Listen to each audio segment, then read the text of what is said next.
इस कार्यक्रम के पुण्यार्जक हैं स्वर्गीय श्री प्रेमचंद्र जैन की पुण्य स्मृति में श्रीमती पद्मा जैन, गुना, मध्य प्रदेश, श्री विवेक कुमार जैन, श्रीमती सुषमा जैन, वैशाली जैन, वैशालिका जैन, सिंगापुर, श्रीमती सुधा जैन, श्रीमती रेखा, राहुल जैन, श्रीमती नेहा, रोहित जैन, सीए, आरव, मौली, अनवी जैन, ईहा Jain, Varthaman infrastructure Mandla, Madhya Pradesh, firm Varthaman infrastructure Mandla, Madhya Pradesh. स्वर्गीय श्रीमती निर्मला देवी जैन की स्मृति में श्री रूपचंद्र जैन, श्री नरेश कुमार जैन, श्रीमती अंजुला जैन, कुमारी समृद्धि Jain, master Samarth Jain, firm Gopal agro product, CM मसाले, राजनांदगांव, छत्तीसगढ़।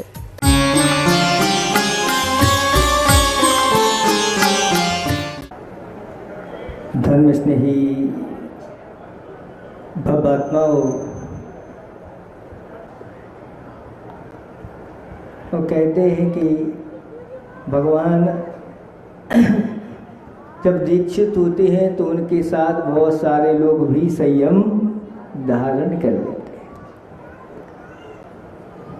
तो यहाँ के लोगों ने भी भगवान का अनुकरण किया और अपनी शक्ति अनुसार इन लोगों ने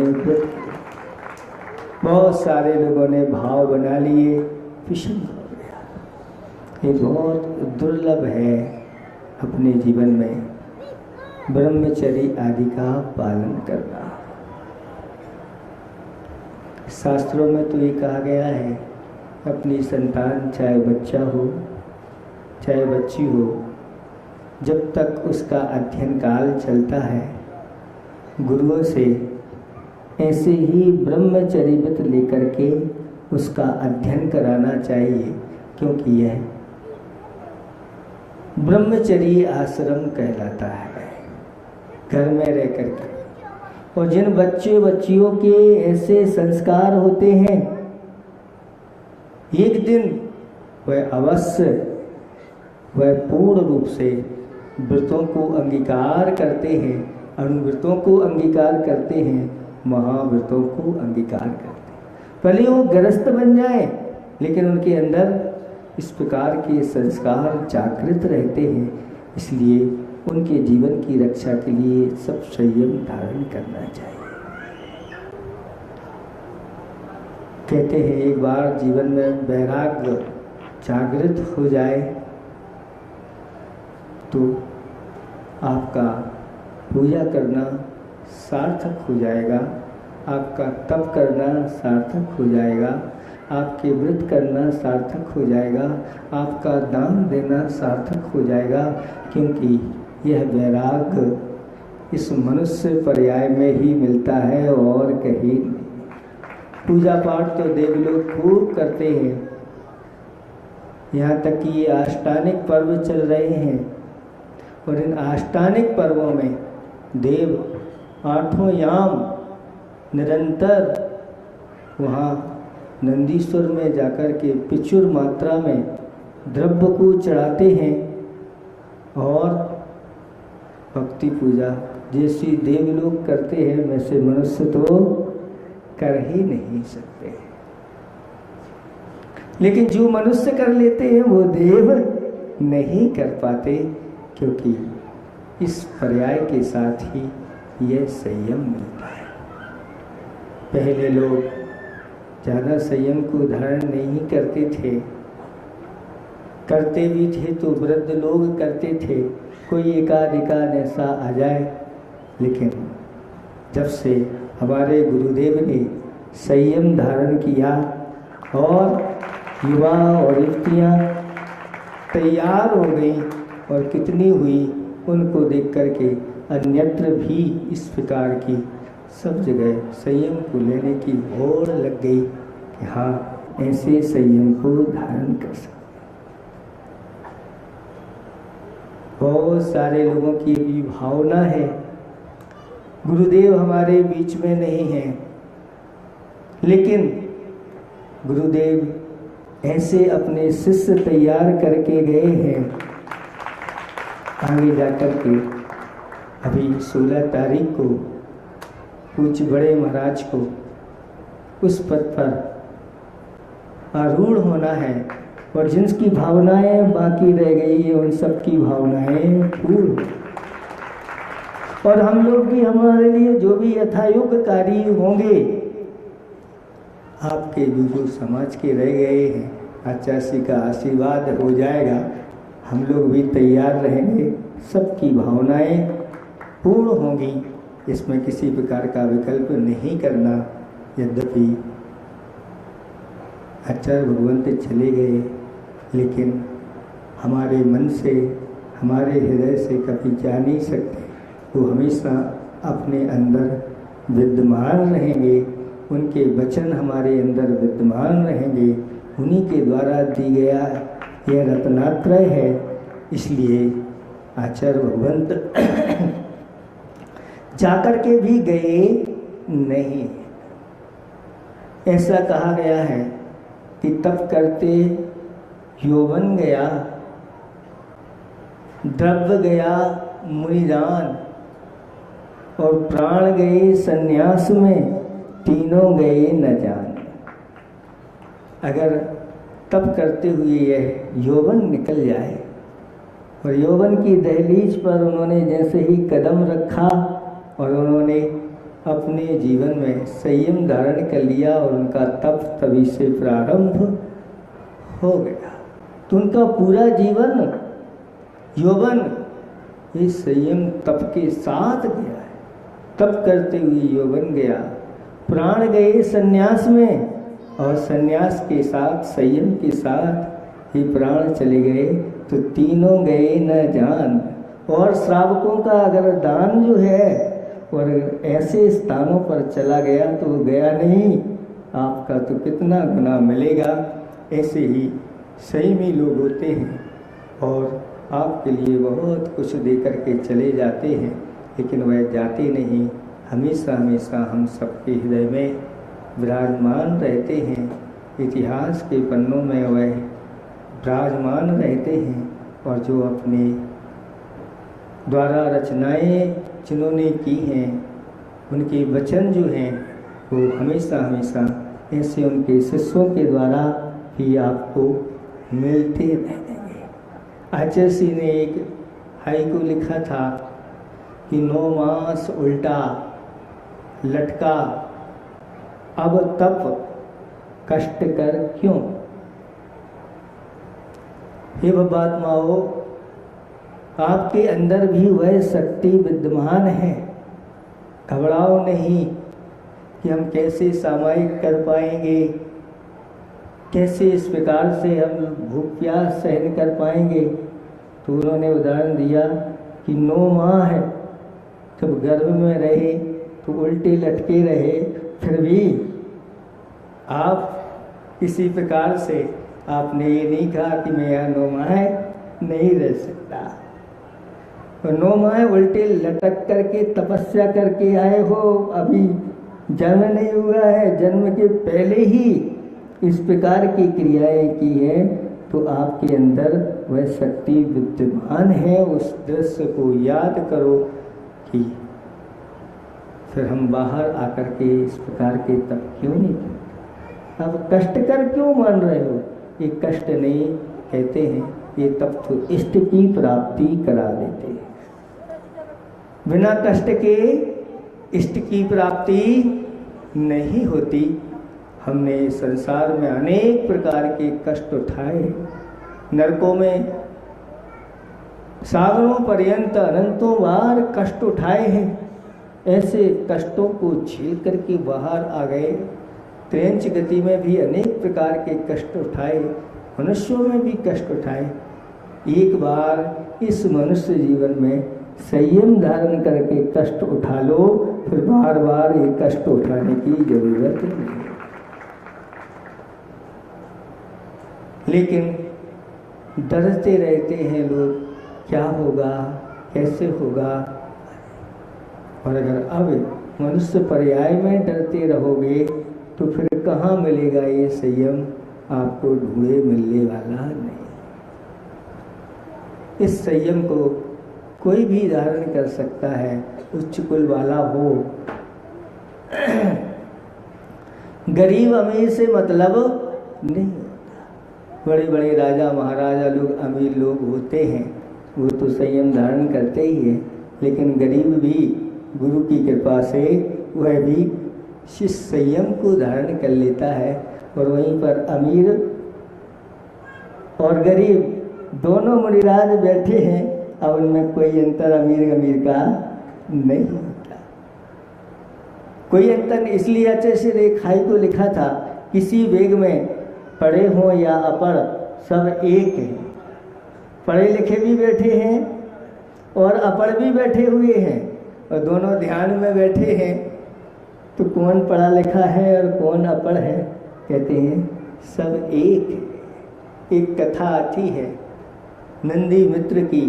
वह गरीब घर में उत्पन्न हो गया, बड़ा लड़का था, कुछ कमा करके लाता नहीं था, बुद्धि अच्छी चलती नहीं थी, तो खाने को भी उसको अच्छा नहीं मिलता था। जब कभी कुछ कमाई करके लाता था तो उसको कुछ अच्छा खाने को दे देते थे, लेकिन खाने में भी वो माहिर था। जितना भोजन पूरे परिवार के लोग करते थे उतना वह अकेला ही कर जाता था। तब एक दिन परेशान होकर के माता पिता ने उसको अपने घर से निकाल दिया कि खाना खाना है, कुछ कमाना तो है नहीं, निकल जाए यहाँ से। और निकल गया और वह जा रहा था दूसरे ग्राम में और देखा कि एक लकड़हारा लकड़ी काटने के लिए जा रहा था। तो यह पूछता है, भाई मुझे कुछ काम मिलेगा क्या? तो वह लकड़हारा कहता है, हाँ काम तो मिलेगा, लेकिन क्या लोगे? तो उसने कहा मुझे कुछ चाहिए नहीं, सिर्फ भोजन दे देना और रहने के लिए जगह देना, पहनने के लिए कपड़े देना, और मुझे कुछ नहीं चाहिए। और वह तैयार हो गया, जंगल ले गया और लकड़ियाँ वहाँ से लाया, उसके सिर पर रख करके, और अपने घर जैसे ही पहुँचता है और अपनी पत्नी से कहता है कि ये अच्छा मिल गया है, अब इसको प्रतिदिन भोजन देना और एक रहने के लिए स्थान, ये प्रतिदिन ऐसे ही लकड़ियाँ लाएगा। स्वीकार कर लिया, लेकिन जब भोजन करने वह बैठा तो एक ही दिन में उसकी पत्नी कहती है कि नहीं, मैं तो इसको नहीं रख पाऊँगी। तो वह उसका जो पति था वह कहता है कि अब ऐसा करो कि एक मटके में इसके लिए दलिया बना दो और वह दलिया पी लेगा और काम होगा। वैसे रोटी तो 100 रोटी खा गया, तो क्या हो, कौन बनाएगा, कौन खिलाएगा? तो इसको दलिया बनाओ, फेरी बनाओ और इसको ऐसे करते करते एक वर्ष जब हुआ, दीपावली का दिन आया, तो उसकी पत्नी ने सोचा कि हमेशा इसको दलिया वगैरह ऐसा खिलाते हैं, अच्छा भोजन नहीं, तो दीपावली के दिन, त्योहार के दिन उसके लिए अच्छे पकवान बना करके खिला दिए। और पकवान खिलाए तो अभी तक तो खाए नहीं थे, वह जठराग्नि वैसी थी नहीं, उसके कारण से उसको प्रमाद आ गया और भोजन करके सो गया। अब लकड़ी काटने जाना था और ये सो रहा था, तो पूछा ये सो क्यों रहा है? तो आज इसको अच्छे अच्छे पकवान खिला दिए हैं, इसलिए ये। तो उसने अपनी पत्नी को डांट लगाई और आपस में इस बात को लेकर के झगड़ा हो गया। तो उसने सोचा कि भाई अब ऐसे घर में अपन को नहीं रहना कि जहाँ अपने द्वारा झगड़ा, और उसने अपनी रस्सी कुल्हाड़ी उठाई और अब निकल गया, मैं अब स्वयं ही अपना कार्य करूँ। फिर ऐसा कार्य करने लगा। एक दिन क्या हुआ कि एक मुनिराज नगर की ओर जा रहे थे। इसने जब देखा पहली बार कि ये महाराज, इनके पास तो कुछ भी नहीं है, पहनने के लिए कपड़े भी नहीं हैं, इनका भोजन कैसे क्या होता होगा। पर वह उनके पीछे पीछे हो गया और विचार करता है कि अगर इनको कहीं कोई भोजन नहीं देगा तो मैं इनको भोजन कराऊं। और जाते पीछे पीछे गया और उन मुनिराज का बड़े बड़े लोगों ने पड़गाहन किया और एक चौकी में जाकर के घर के सामने मुनिराज का पड़गाहन हो गया। यह वहीं पर बाहर बैठा बैठा देखता रहा उनके भोजन।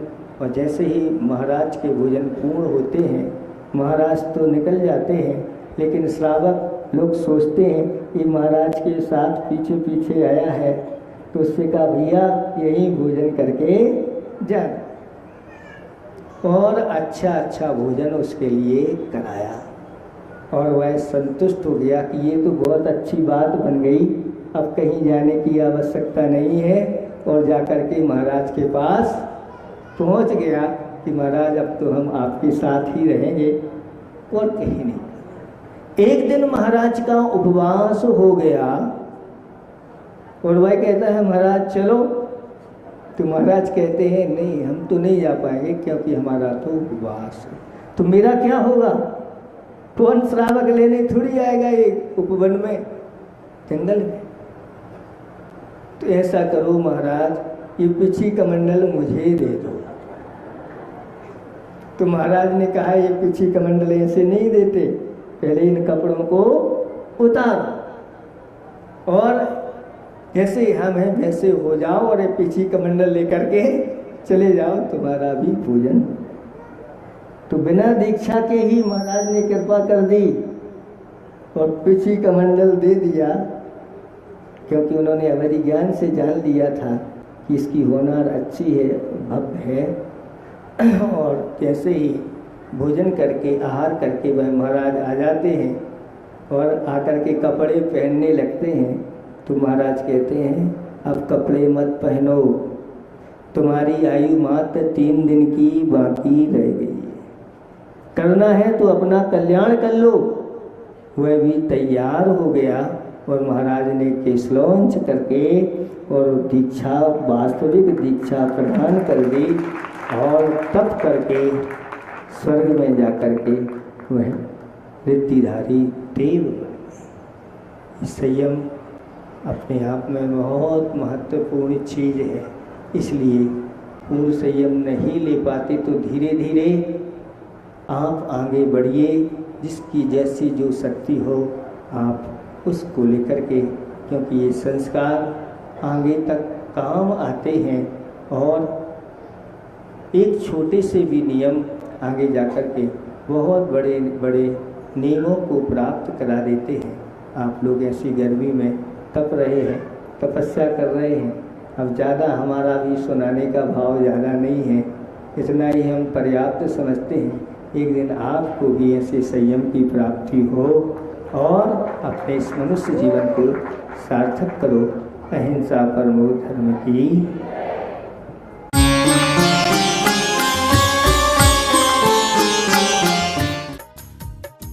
इस कार्यक्रम के पुण्यार्जक थे स्वर्गीय श्री प्रेमचंद्र जैन की पुण्य स्मृति में श्रीमती पद्मा जैन, गुना, मध्य प्रदेश, श्री विवेक कुमार जैन, श्रीमती सुषमा जैन, वैशाली जैन, वैशालिका जैन, सिंगापुर, श्रीमती सुधा जैन, श्रीमती रेखा, राहुल जैन, श्रीमती नेहा, रोहित जैन, सीए, आरव, मौली, अनवी जैन, ईहा Jain, Varthaman infrastructure Mandla, Madhya Pradesh, firm Varthaman infrastructure Mandla, Madhya Pradesh. स्वर्गीय श्रीमती निर्मला देवी जैन की स्मृति में श्री रूपचंद्र जैन, श्री नरेश कुमार जैन, श्रीमती अंजुला जैन, कुमारी समृति Jain, master Samarth Jain, firm Gopal agro product, CM मसाले, राजनांदगांव, छत्तीसगढ़।